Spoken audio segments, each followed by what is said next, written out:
Bonsoir et merci d'être au rendez-vous pour passer en revue les principales informations de ce jour.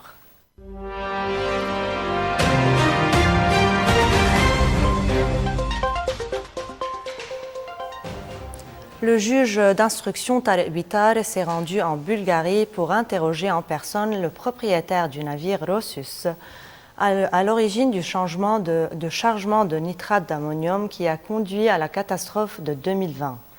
Un déplacement exceptionnel qui pourrait enfin apporter des réponses cruciales dans un dossier enlisé depuis plus de 5 ans.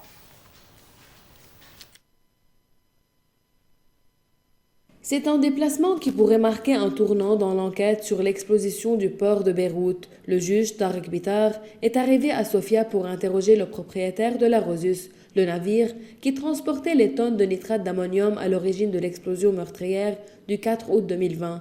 Un déplacement rare pour un magistrat libanais, rendu nécessaire par l'importance du témoin qu'il doit interroger, Igor Greshushkin, le propriétaire du Rosus. Selon une source judiciaire, la session d'interrogatoire se tiendra jeudi en présence de juges bulgares. La chancellerie libanaise fournira un greffier et un traducteur pour établir un procès verbal complet, conformément aux procédures internationales.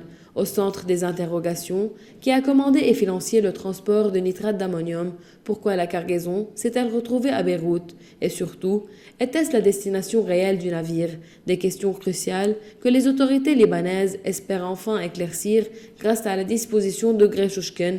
Pendant des années, la Rosus est restée amarrée au port de Beyrouth, sa cargaison hautement explosive entreposée dans le hangar numéro 12. Ce sont ces 2750 tonnes de nitrate d'ammonium qui ont déclenché en 2020 l'explosion la plus meurtrière de l'histoire moderne du Liban. Pour les familles des victimes, ce déplacement à Sofia ravive un espoir longtemps étouffé, celui de voir enfin avancer une enquête paralysée depuis des mois, entre blocage politique et pression judiciaire. Le juge Bitar conclura son interrogatoire jeudi.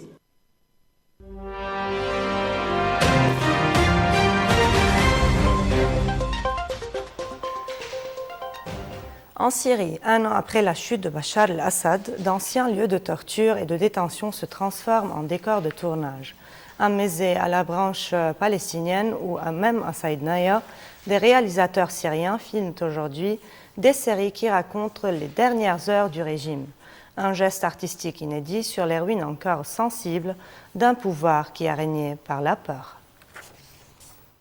En Syrie, des studios inattendus voient le jour. D'anciennes prisons, d'anciens centres de torture ou de détention du régime Assad. Depuis la chute de Damas il y a 1 an, les équipes de tournage ont investi des lieux longtemps interdits et redoutés. Des séries racontent désormais les derniers mois du régime en utilisant ses propres symboles de terreur. À l'aérodrome militaire de Mazé, près de Damas, un hélicoptère se pose. Mais cette fois, ce n'est pas pour une opération militaire. C'est la scène d'un feuilleton télévisé, La famille du roi, qui retrace à travers une saga familiale la fin du régime de Bachar el-Assad. Ironie de l'histoire, ici même, jusqu'à l'an dernier, les Syriens étaient arrêtés, détenus et souvent torturés dans ce centre emblématique des services de renseignement de l'armée de l'air. Mohamed Abdelaziz est réalisateur. Il déclare « Filmer ici, c'était impensable. Mazé symbolisait la force militaire. Aujourd'hui, il raconte sa chute. Quelques kilomètres plus loin, les caméras envahissent la branche Palestine. Autrefois, l'une des prisons les plus redoutées du pays. Là où des milliers de détenus ont disparu, les techniciens installent désormais projecteurs, câbles et effets spéciaux. Dans la rue, voitures brûlées et explosions fictives reconstituent la scène de libération des prisonniers lors de l'effondrement des services de sécurité. Même la luxueuse résidence de Bachar el-Assad, dans un quartier huppé de Malki, sert de décor. Une bagarre impliquant 150 figurants y a été tournée. Autrefois, même s'approcher de ce quartier était interdit, raconte l'équipe de tournage. Aujourd'hui, la fiction investit ses symboles de pouvoir détruits. Le scénariste, Ma'an Sabqani, travaille sur les dernières modifications du script. Sous l'Ancien Régime, une telle série n'aurait jamais passé la censure. Aujourd'hui, les remarques des autorités se limitent à quelques annotations. Mais cette liberté nouvelle reste fragile. Le test décisif viendra pendant le Ramadan, période de diffusion phare dans le monde arabe. Parmi les autres projets, la sortie vers le puits revient sur la mutinerie de 2008 à Saïdnaïa, prison tristement célèbre pour ses exécutions. Un scénario longtemps impossible à tourner. Le réalisateur Mohamed Lotfi affirme « Avant, tournées ici relevaient du suicide. Aujourd'hui, les autorités nous ont même fourni un soutien logistique. En Syrie, ces séries tournées dans des anciens lieux de peur sont bien plus que des productions télévisées. Elles témoignent d'un pays qui tente de raconter son histoire récente après des décennies de silence imposé.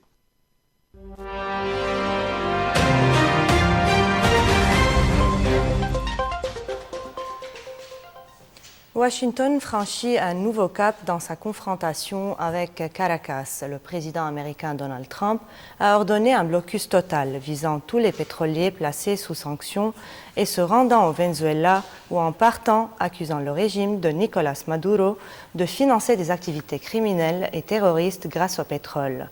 Cette décision survient alors que les forces américaines multiplient les opérations navales dans les Caraïbes et viennent de saisir un pétrolier chargé de brut vénézuélien. Un durcissement qui porte les tensions entre les deux pays à un niveau inédit. Les États-Unis annoncent un durcissement spectaculaire de leurs sanctions contre le Venezuela. Le président Donald Trump ordonne un blocus total des pétroliers sous sanctions, se rendant ou quittant le pays.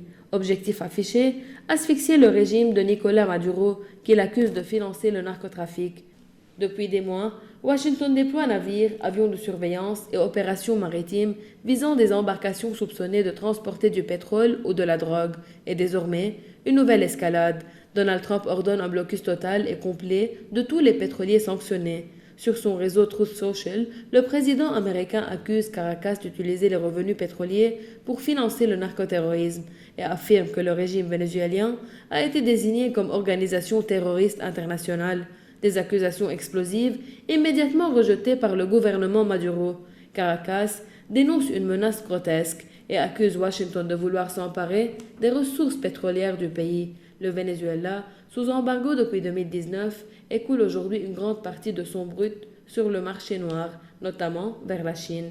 Dans ce climat de tension, Chevron, seul major américain encore autorisé à opérer au Venezuela, assure que ces opérations continuent sans interruption.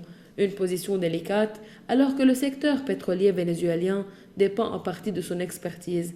Le blocus intervient une semaine après la saisie du Skipper, un pétrolier transportant jusqu'à 2 millions de barils de brut vénézuéliens vers Cuba. Washington affirme que le navire était lié à des réseaux sous sanctions, notamment iraniens et libanais. Selon des experts, on assiste à une militarisation croissante des sanctions américaines. Le blocus pourrait perturber les exportations vénézuéliennes et exacerber les tensions régionales.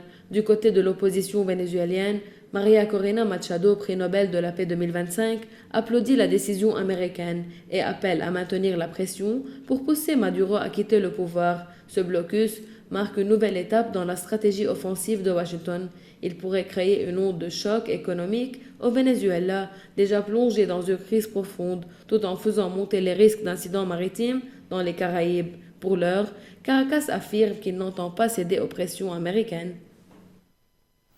Au Vietnam, derrière l'essor du recyclage artisanal du plastique se cache une réalité dramatique. Pollution extrême, maladies et suspicion de cancer en série.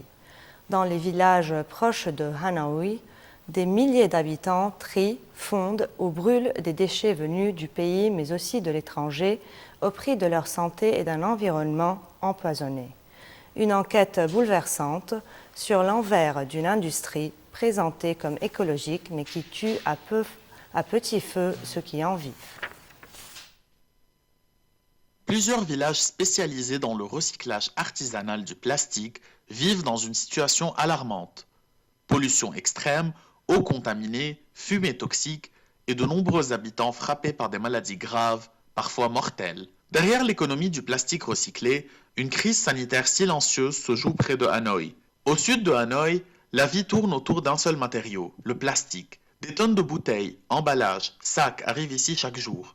Une économie indispensable pour les habitants, mais qui les expose à un environnement saturé de substances toxiques. Pour Lan, 64 ans, recycler est une nécessité, mais elle est convaincue d'une chose. Ce travail a coûté la vie à son mari, mort d'un cancer du sang. Elle déclare « Ce travail est extrêmement sale. Dans le village, il y a tellement de cancers, les gens n'attendent plus que de mourir. » Et ce n'est pas un cas isolé. Le Vietnam produit 1,8 million de tonnes de déchets plastiques par an, et une partie est recyclée dans ces villages dits artisanaux. Mais les procédés sont rudimentaires. Absence de filtration, brûlage à l'air libre, rejet non traité dans les cours d'eau.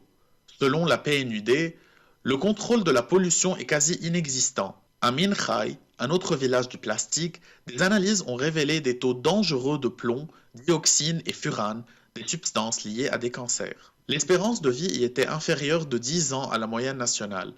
Selon des experts, les méthodes actuelles de recyclage ne sont pas durables. Elles mettent en danger la santé des habitants et contaminent durablement l'environnement. Pourtant, malgré les risques, ces villages continuent d'attirer les travailleurs.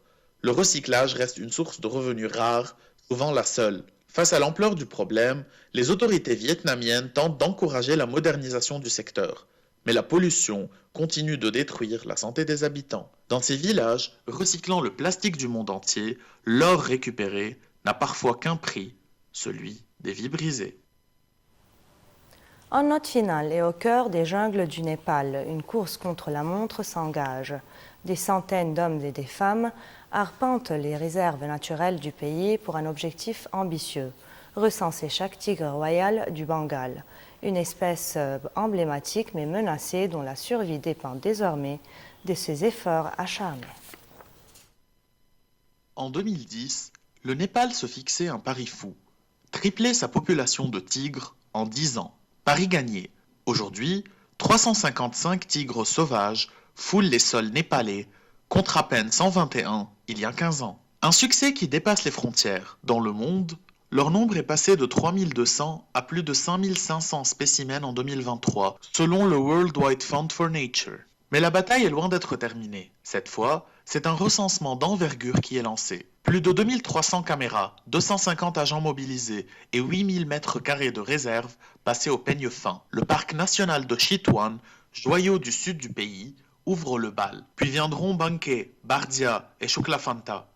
Objectif, dresser un état des lieux précis des populations, de leurs habitats et des menaces qui pèsent sur elles. Car les tigres, comme tant d'autres espèces, subissent la pression de la déforestation, de l'urbanisation galopante et du braconnage. Les responsables rappellent que ce recensement, c'est bien plus que compter des tigres. Il s'agit de comprendre leur écosystème, leurs proies et les conflits avec les communautés locales. Les résultats, attendus pour juillet 2026, guideront les prochaines actions de conservation. Une urgence, quand on sait que chaque tigre perdu est un maillon de la chaîne alimentaire qui se brise.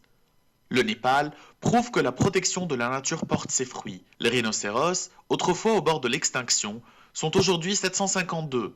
Les léopards des neiges, près de 400 recensés en 2025. Des victoires qui redonnent espoir.